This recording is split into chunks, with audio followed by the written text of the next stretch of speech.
అదే RTV app వార్తల్ని క్షణాల్లో చదివే అవకాశం ఉంటుంది. ఒక న్యూస్ పేపర్, ఒక టెలివిజన్ ఛానల్ మీ చేతుల్లో ఎప్పుడూ ఉంటాయి. Hi hello, welcome to RTV bull market. నేను మీ దీప్తి. ఈరోజు స్టాక్ మార్కెట్ గురించి డిస్కస్ చేయడానికి, అలానే గోల్డ్ ప్రైజెస్ గురించి డిస్కస్ చేయడానికి మనతో పాటు ఉన్నారు మా బిజినెస్ ప్రతినిధి వర్మ గారు. హలో వర్మ గారు. Good morning. ఎలా ఉన్నారు? సో వర్మ గారు, మనం చూసుకున్నట్లయితే లాస్ట్ వీక్ అంతా స్టాక్ మార్కెట్ కొంచెం డౌన్లో నడిచిందని చెప్పుకోవచ్చు. అదే ఫ్రైడే వచ్చేసరికి ఈవినింగ్కెల్లా కొంచెం పెరిగింది. సో అసలు ఈ వీక్ ఎలా ఉండొచ్చు అంటారు?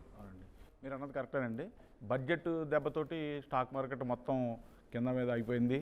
లాస్ట్ వీక్ బాగా స్టాక్ మార్కెట్ కింద డౌన్ఫాల్ చూడడం మొదలుపెట్టింది. సో ఈ డౌన్ఫాల్ కంటిన్యూ అవుతుందా, ఇది ఇంక ఇలాగే ఉంటుందా, స్టాక్ మార్కెట్ ఇన్వెస్టర్స్ ఏం చేయాలి, ఇలా రకరకాలైన టెన్షన్స్ ఉన్నాయి. అయితే శుక్రవారం అనుకోకుండా అకస్మాత్తుగా శుక్రవారం సాయంత్రం వచ్చేటప్పటికి స్టాక్ మార్కెట్లు కొంచెం ప్రాఫిట్స్ గెయిన్ చేసాయి. సెన్సెక్స్ వచ్చి 1292 పాయింట్లు గెయిన్ చేసిందండి. అలాగే నిఫ్టీ వచ్చి 428 పాయింట్లు గెయిన్ చేసింది. ఇంకైతే ఇక్కడ చెప్పుకోవాల్సిన విషయం ఏంటంటే, ఒక స్టేజ్లో Nifty all time high 24,861 touch చేసిందండి. తర్వాత కొంచెం తగ్గి 24,834 పాయింట్ల దగ్గర క్లోజ్ అయింది. ఇంకా ఏంటంటే ఇప్పుడు నిఫ్టీ 25,000 పాయింట్లకి దగ్గరలో, అంటే రికార్డు దగ్గరలో ఉంది. బహుశా ఈ వీక్లో అది కూడా క్రాస్ చేస్తుందేమో చూద్దాం. అలాగే ఇంకా సెన్సెక్స్ విషయానికి వస్తే కనుక శుక్రవారం 1292 పాయింట్ల లాభంతో 81,332 పాయింట్ల వద్ద ముగిసిందండి. అలాగే అందులో సెన్సెక్స్లో చూసుకుంటే మొత్తంగా ఈ వారం అంతా చూసుకుంటే కనుక 728.07 పాయింట్లు లేదా 0.90% సెన్సెక్స్ పెరిగిందండి. ఇది గుడ్ సైన్ అండి. ఇంకా ఈ పెరగడం లాస్ట్ వీక్ ఈ వీక్కి ఎలా ఉండబోతుంది, ఈ వీక్లో ఎలా మనకి సెన్సెక్స్ ఉండొచ్చు, స్టాక్ మార్కెట్ ఎలా ఉండొచ్చు, అక్కడ షేర్స్ వివరాలు ఏంటి, ఏం కొంటే బాగుంటుంది, ఏం అమ్మితే బాగుంటుంది, ఇటువంటి వివరాలన్నీ చెప్పడానికి మనతో పాటు సెబీ సర్టిఫైడ్ ఎనలిస్ట్ ఉన్నారు, డాక్టర్ అనిల్ కుమార్ గారు. ఆయన కలుసుకుందాం, ఆయన ఒకసారి ఈ విషయాల మీద చర్చిద్దాం ఆయనతో. గుడ్ మార్నింగ్ అనిల్ కుమార్ గారు. గుడ్ మార్నింగ్ అండి వర్మ గారు. అనిల్ గారు, ఈరోజు పరిస్థితి ఎలా ఉండొచ్చు? లాస్ట్ వీక్ ఫ్రైడే క్లోజింగ్ చాలా బాగుంది, మంచి గుడ్ సైన్స్ వచ్చినాయి. ఈ వీక్ మండే మనం ఈరోజు ఫ్రెష్గా స్టార్ట్ అవుతుంది, ఎలా ఉండొచ్చు అంటారు? మండే పాజిటివ్ ఉంటుందండి, పక్క మార్కెట్ పాజిటివ్ క్లోజ్ ఓపెన్ అవుతుంది. ఓకే. ఇలాగే మరి we can expect soon 25,000 touch అవ్వచ్చు. ఓకే.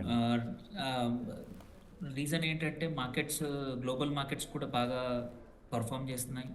అండ్ మనము ఇంకొకటి చూసుకుంటే లాస్ట్ వీక్ అన్ని global markets Friday positive gain అయ్యాయి. అండ్ ఈవెన్ ఇవాళ మార్నింగ్ నిఫ్టీ కానీ అండ్ ఆల్సో ఏషియన్ మార్కెట్స్ కూడా మంచి పాజిటివ్లో స్టార్ట్ అయ్యాయి అనమాట. So we can continuously expect positive trend. And ఇంకొకటి ఇంపార్టెంట్ కొన్ని థింగ్స్ ఏంటంటే, ఈ వీక్ రేపు 31st మన యుఎస్ ఫెడ్ వచ్చేసి ఇంట్రెస్ట్ రేట్ కట్ చేసే అవకాశాలు ఉన్నాయి. సో అది దానివల్ల మనకి అప్ సైడ్ ఇంకా అవకాశం ఉంది, ఎందుకంటే గ్లోబల్ మార్కెట్స్లో ర్యాలీ కావచ్చు ఇంట్రెస్ట్ రేట్ కట్ అయితే. అండ్ ఇంకొకటి కూడా ఏంటంటే, మన పీసీఆర్ డేటా తీసుకున్నా కానీ పాజిటివ్ ట్రెండే కనబడుతోంది. సో లాస్ట్ వీక్ మనం చూసుకుంటే కొన్ని సెక్టర్స్ అవుట్ పర్ఫామ్ చేశాయి, లైక్ ఫార్మా కానీ, ఎఫ్ఎంసీజీ కానీ, ఐటీ కానీ. సో ఈ ఈ అంటే కొన్ని సెక్టార్స్ మాత్రం కొంచెం లాగ్ అయ్యాయి, బ్యాంకింగ్ సెక్టర్ కానీ అండ్ రియాలిటీ కానీ కొన్ని. సో ఈ week will see the change అండి, బికాజ్ ఏంటంటే కొన్ని బ్యాంక్స్ ఆల్రెడీ రిజల్ట్స్ అనౌన్స్ చేశాయి వీకెండ్లో. వండర్ఫుల్ రిజల్ట్స్ వచ్చాయి కొన్ని బ్యాంక్స్కి, ఐసిఐసిఐ బ్యాంక్ కానీ, ఐడిబిఐ బ్యాంక్ కానీ, and even SBI also looking good now. So on the whole market will be positive this week అండి. ఓకే అనిల్ గారు, మనం చూసుకున్నట్లయితే లాస్ట్ ఫ్రైడే పాజిటివ్ ట్రెండ్తో కంటిన్యూ అయింది కదా మార్కెట్. మరి అసలు ఈ ట్రెండ్ ఈ వారం కూడా ఇదే విధంగా కొనసాగుతుంది అంటారా? Most probably yes and until and unless ఏదైనా పెద్ద మేజర్ నెగటివ్ న్యూస్ వస్తే తప్ప. ఒక్క నెగటివ్ ఏంటంటే, ఈ ఇజ్రాయెల్లో వచ్చేసి మన వార్ ఇంటెన్సిఫై అవకాశాలు ఉన్నాయేమో అనే భయం ఒకటి ఉంది, ఇది గ్లోబల్గా చూస్తే. అండ్ డొమెస్టిక్గా చూస్తే అంత నెగిటివ్ ఈ వారంలో పెద్ద న్యూస్ ఏం లేవు, వచ్చే అవకాశాలు లేవు. So on the whole markets are looking very positive. ఏంటంటే ఫ్రైడే అన్యూజువల్ ఏంటంటే బోత్ ఫారిన్ ఇన్స్టిట్యూషనల్ ఇన్వెస్టర్స్ మళ్ళీ డిఐఎస్, బోత్ ఆఫ్ దెమ్ ఇద్దరు బయర్స్ ఉన్నారు, నెట్ బయర్స్ ఉన్నారు. So if this continues will see next highs for sure ఈ వీక్లో. ఈ వీక్లో దాదాపుగా 490 కంపెనీలు వాళ్ళ క్వార్టర్లీ రిజల్ట్స్ ఇవ్వబోతున్నాయని చెప్తున్నారు. అంటే ఇది ఆల్మోస్ట్ ఇదివరకు అంటే కొద్దిగా ఒక్కొక్క కంపెనీ 10 కంపెనీలు 5 కంపెనీలు వచ్చాయి, కానీ ఈ వీక్లో చూసుకుంటే చాలా హ్యూజ్ కంపెనీస్ ఒకేసారి ఇస్తున్నట్టుగా కనిపిస్తుంది. అది మార్కెట్ మీద అది ఎటువంటి సైన్ చూపించవచ్చండి? అంటే బ్రాడ్ మార్కెట్ మీద పెద్దగా చూపించకపోవచ్చు, ఎందుకంటే ఇప్పటివరకు రిలీజ్ చేసిన కంపెనీస్ అన్ని మంచి డేటా రిలీజ్ చేశాయి. So we actually it will be a good sign. ఏంటంటే most of the company release చేసిన కంపెనీస్ అన్ని మంచి డేటా రిలీజ్ చేశాయి కాబట్టి ఇలాగే కంటిన్యూ అయ్యే అవకాశం ఉంది.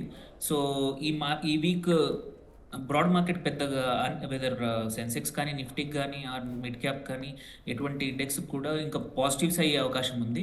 కొన్ని ఫ్యూ కంపెనీస్ పర్ఫామ్ చేయకపోతే అవి కరెక్షన్ కానీ అవి వోలటైల్ ఉండే అవకాశం. యూఎస్ ఫెడ్ రేట్స్ తగ్గడం విషయంలో ఈ వారం ఖచ్చితంగా తగ్గుతాయంటారా 31st? అంటే ఆ ఛాన్సెస్ ఎంతవరకు ఉన్నాయి? చాలా హై ఛాన్సెస్ ఉన్నాయి ఇంట్రెస్ట్ రేట్స్ కట్ అవ్వడానికి, ఎందుకంటే అన్ని ఫేవరబుల్ కండిషన్స్ వచ్చాయి.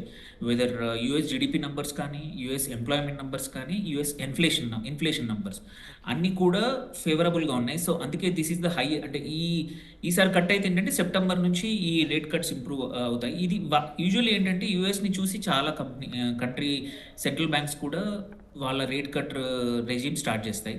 సో మన ఆర్బీఐ కూడా ఫ్యూ క్వార్టర్స్ నుంచి చెప్తా ఉంది, మనం దెర్ ఇస్ ఎ ఛాన్స్ కొంచెం ఇన్ఫ్లేషన్ కొంచెం స్మూత్ అవుతే మనం కూడా రేట్ కట్స్ చేసే అవకాశం ఉందని. So rate cuts is a good sign అనమాట. అది చేస్తే ఏంటంటే మనీ ఫ్లైట్ వచ్చేసి ఈక్విటీ సైడ్ రావచ్చు యూఎస్ నుంచి. సో అది యూజువల్లీ ఎమర్జింగ్ మార్కెట్స్కి మనీ వస్తే one of the bright spot ఏంటంటే Indian markets or bright spots. So అందుకోసమే మనకి ఎక్కువగా రావచ్చు, ఇంకా ఎఫ్ఐఎస్ నెట్ మూమెంట్ ఇంకా పెరగచ్చు. So that is a sign. అది కాకపోయినా ఆ రేట్ కట్తో మన ఆర్బీఐ కూడా ఒక డైరెక్షన్ తీసుకొని it might also announce in next quarter. అలా that's also good sign for the markets అండి. అనిల్ గారు, ఈరోజు అసలు ఏ సెక్టర్లో బాగుంటుంది అంటారు? పర్ఫార్మెన్స్ ఏ సెక్టర్లో, అలానే ఏ స్టాక్స్ బాగా పర్ఫామ్ చేస్తాయి అంటారు? ఈ రోజు యాక్చువల్లీ ఏంటంటే మనం లాస్ట్ వీక్ చూసినట్టు ఫ్రైడే రోజు ఒక్కరోజు మాత్రం ఫైనాన్షియల్ బ్యాంకింగ్ అండ్ ఫైనాన్షియల్స్ మళ్ళీ రికవర్ అయింది. అదర్వైజ్ ఆల్ 4 days కొన్ని రోజుల నుంచి నెగిటివ్గా వెళ్తుంది. సో ఇవాళ financial sector can do good, and also real estate ఒకటి, అండ్ ఇంకొకటి sector I would say is ఏంటంటే షుగర్ సెక్టర్ ఒకటి. షుగర్ ఏంటంటే గవర్నమెంట్ సూన్ ఇప్పుడు 31 రూపీస్ ఉంది ఎంఎస్పి షుగర్కి, దాన్ని 40 to 43 చేయమని ఇండస్ట్రీ అడుగుతూ ఉంది. అండ్ గవర్నమెంట్ ఆల్సో వీకెండ్లో సానుకూలంగా అంటే సమాధానం ఇచ్చింది, మనం కరెక్షన్ చేద్దాం పెంచుదామని. సో ఇఫ్ దట్ హ్యాపెన్స్ ఏంటంటే ఫెడ్ మన మొత్తం షుగర్ సెక్టర్కి స్టాక్స్ అన్నింటికి గుడ్ సైన్ అండి. ఇది good time to buy today. Okay, coming to small cap investors, ఈరోజు ఏ సెక్టర్లో వాళ్ళు ఇన్వెస్ట్ చేస్తే మంచిది అంటారు? స్మాల్ క్యాప్ వచ్చేసి బ్యాంకింగ్ ఒకటి, and also sugar sector is good thing today అండి.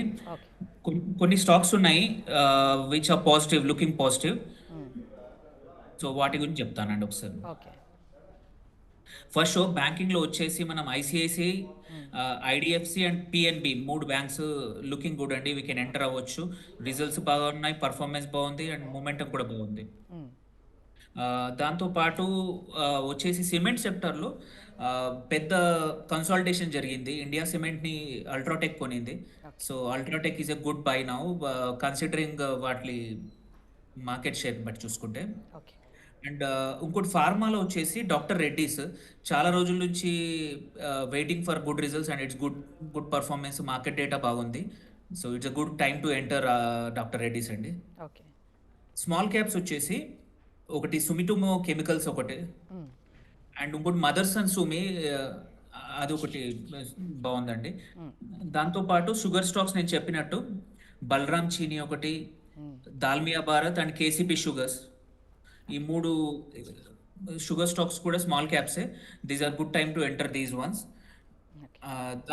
ఇంకొక పిఎస్యూస్ వచ్చేసి ఒకటి ఎన్ఎండిసి ఒకటి, look and coal India, these 2 are looking good అండి. అనిల్ గారు, యాక్చువల్గా చూసుకుంటే 2 వారాల నుంచి మనకి రిలయన్స్ కొంచెం బ్యాక్ స్టెప్ వేస్తున్నట్టుగా కనబడుతుంది. ఆ రీజన్స్ ఏమై ఉండొచ్చండి? ఇట్స్ అ యాక్చువల్లీ రిలయన్స్కి ఏంటంటే అండి the way it is now crude prices కానీ అదర్ థింగ్స్ కానీ స్లోలీ ఇప్పుడు స్టెబిలైజ్ అవుతున్నాయి. ఈ Reliance can come back to the party, ఇప్పుడు జాయిన్ అవ్వచ్చు, అది కూడా పెరగచ్చు. లాస్ట్ ఫ్రైడే రోజు actually it's also shown positive science అండి. థ్యాంక్ యూ అనిల్ కుమార్ గారు, మంచి విషయాలు చెప్పారు. ఏ స్టాక్స్ కొనొచ్చు, ఏ స్టాక్స్ మీద మనం దృష్టి పెట్టొచ్చు, ఎలా ముందుకు వెళ్ళొచ్చు. ఈ వారం కూడా మీరు మంచి గుడ్ న్యూస్ చెప్పారు. ఈ వారం పాజిటివ్గా ఉంటుందని. సో థ్యాంక్ యూ అండి అనిల్ కుమార్ గారు. థ్యాంక్ యూ అండి. సో వర్మ గారు చెప్పండి, మన లాస్ట్ వీక్ చూసుకున్నట్లయితే స్టాక్ మార్కెట్ పడిపోవడంతో గోల్డ్ రేట్స్ కూడా బాగా పెరిగాయని విన్నాం. బట్ మనం ఫ్రైడే చూసుకున్నట్లయితే కొంచెం పెరిగింది అని అంటున్నారు. సో ఎంతవరకు కరెక్ట్ అంటారు? అసలు ఈ వీక్ ఎలా ఉండొచ్చు అంటారు గోల్డ్ ప్రైజెస్? యాక్చువల్గా ఏంటంటే బడ్జెట్ తోటి స్టాక్ మార్కెట్ ఎలాగైతే పడిపోయిందో సేమ్ అదే విధంగా గోల్డ్ రేట్స్ కూడా పడిపోయినాయండి. ఓకే. ఒక స్టేజ్లో వచ్చి 10 గ్రామ్స్కి 5,000 రూపీస్ వరకు కింద పడిపోయిందండి. అటువంటి స్టేజ్ నుండి శుక్రవారం కొంచెం పాజిటివ్ సైన్లోకి వెళ్ళి సేమ్ స్టాక్ మార్కెట్ లాగే యాక్చువల్గా ఈరోజు కొంచెం రైజ్లోనే ఉన్నాయండి గోల్డ్ రేట్స్. దానికి రీజన్ ఏంటంటే గవర్నమెంట్ ఇప్పుడు జిఎస్టీ గోల్డ్ మీద జిఎస్టీని 3% to 5% పెంచొచ్చని అంటున్నారండి. ఓకే. సో దానివలన కొంచెం గోల్డ్ రేట్స్ పెరుగుతున్నాయి. ఫ్యూచర్లో కూడా గోల్డ్ రేట్స్ పెరిగే ఛాన్సెస్ ఎక్కువ కనపడుతున్నాయి. ఎందుకంటే ఇంకా మనకి ఆషాఢ మాసం వెళ్ళిపోతుంది, నెక్స్ట్ వచ్చి శ్రావణ మాసం, నెక్స్ట్ ఇంకా పెళ్ళిళ్ళ సీజన్ స్టార్ట్ అవుతుంది, పండగలు స్టార్ట్ అవుతాయి. ఇవన్నీ స్టార్ట్ అయినప్పుడు ఆటోమేటిక్గానే గోల్డ్కి డిమాండ్ పెరుగుతుంది. అవునండి. సో అసలు ఈరోజు గోల్డ్ ప్రైజెస్ ఎలా ఉన్నాయంటారు? సో ఇప్పుడు గోల్డ్ డిమాండ్ పెరుగుతుందని చెప్పుకోవచ్చు. గోల్డ్కి ఇప్పుడు ఈరోజు రేట్లు కూడా పెరిగినాయి. 22 క్యారెట్ల హైదరాబాద్లో చూసుకుంటే కనుక మనం 22 క్యారెట్ల గోల్డ్ 10 గ్రామ్స్కి 63,250 రూపాయలు ఉందండి. అలాగే 24 క్యారెట్ల గోల్డ్ 10 గ్రాములకి 69,000 రూపాయలు ఉంది. ఇక ఢిల్లీ విషయానికి వస్తే కనుక బంగారం ధరలు 63,400 ఉన్నాయి 22 క్యారెట్లు. సో మొత్తానికి గోల్డ్ ప్రైసెస్ అయితే పెరుగుతున్నాయండి. వెండి కూడా ఈరోజు స్టేబుల్గా ఉన్నది. వెండి రేట్లు కూడా చాలా వరకు స్టేబుల్గానే రన్ అవుతున్నాయండి. సో వెండి విషయానికి వచ్చినట్లయితే కనుక ఈరోజు ఢిల్లీలో వచ్చి 84,500 దగ్గర ట్రేడ్ అవుతుందండి. అదేవిధంగా హైదరాబాద్లో వచ్చి 89,000 రూపాయల వద్ద ట్రేడింగ్ అవుతుందండి. సో గోల్డ్, సిల్వర్ కూడా ఈ వారం బాగా పుంజుకునే అవకాశం ఉంది. నెక్స్ట్ రాబోయే రోజుల్లో కూడా బాగా ఉండొచ్చు అని చెప్పేసి చెప్తున్నారు నిపుణులు. అయితే ఏంటంటే గోల్డ్ ప్రైస్ అన్నది లోకల్ మార్కెట్స్ మీద కూడా డిపెండ్ అయి ఉంటుంది. ఎక్కడ ఏ మార్కెట్లో ఎలా ఉంటుంది అన్నది ఎప్పటికప్పుడు మారుతూ ఉంటాయి. అది పొద్దుట ఒక రేట్ ఉంటుంది, మధ్యాహ్నం ఒక రేట్ ఉంటుంది, సాయంత్రం ఒక రేట్ ఉండొచ్చు. సో ఇప్పుడు చెప్పిన రేట్లన్నీ కూడా మార్నింగ్ గోల్డ్ మార్కెట్లో ఉన్న రేట్లు, బిజినెస్ స్టార్ట్ అయ్యే టైంకి ఉన్న రేట్లు, ఇవి ఈవినింగ్కి మారచ్చు. సో గోల్డ్ కొనుక్కునే ముందు మళ్ళీ ఒకసారి మార్కెట్లు అన్నింటినీ కంపేర్ చేసుకుని మీకు మంచి ధర వచ్చే దగ్గర గోల్డ్ కొనుక్కోమని మనం సలహా ఇవ్వచ్చండి. ఓకే. థ్యాంక్ యూ వర్మ గారు. Thanks for your analysis. Thank you అండి. సో చూసారు కదండి, ఇది ఇవాల్టి మన మార్కెట్ అప్డేట్స్. తిరిగి మళ్ళీ రేపు కలుద్దాం. అంతవరకు కీప్ వాచింగ్ RTV. మరిన్ని వీడియోస్ కోసం ఛానల్ ని సబ్స్క్రైబ్ చేయండి. లేటెస్ట్ అప్డేట్స్ కోసం వాట్సాప్ ఛానల్ ని ఫాలో చేయండి. అండ్ లింక్ డిస్క్రిప్షన్ లో ఉంది.